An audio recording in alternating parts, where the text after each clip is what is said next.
In 1949, researcher Bernard R. Forer published the results of an experiment he conducted on the fallacy of personal validation. Forer was able to convince the vast majority of his 39 psychology students that a generic personality profile was written just for them.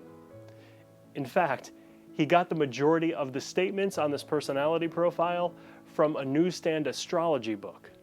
This effect, or a variation of it, goes by several names, including the Barnum effect, subjective validation, and personal validation effect, all of which have been empirically validated several times since 1949. Now, this effect is strongly related to paranormal beliefs in that it has a bidirectional relationship with paranormal beliefs. Those who claim to have paranormal powers exploit this effect in order to get more believers in their powers. Now, those who have a greater tendency to believe in the paranormal are significantly more likely to fall victim to the Forer effect, creating a loop of gullibility. The Forer effect is what makes cold reading possible. Cold reading is actually a very learnable skill that's often attributed to paranormal abilities. Somebody who is skilled at cold reading will make some very generic and general statements to try to get some facial feedback from the other person.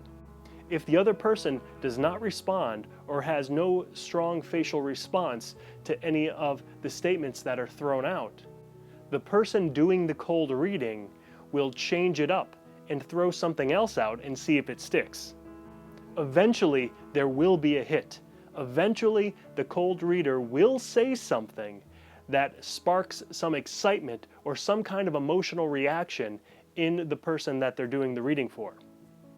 As this process continues, the participant usually offers information to add details to what the cold reader threw out in the first place. Due to the confirmation bias, anybody who is a believer of these kind of psychic abilities is more likely to forget all of the misses that happen and remember the hits. They're also less likely to remember that they were the ones who volunteered a lot of the information. So the next time you go to your favorite Chinese restaurant, you break open that fortune cookie, you rip out the fortune, and you read it, and you're about to think that it was written just for you.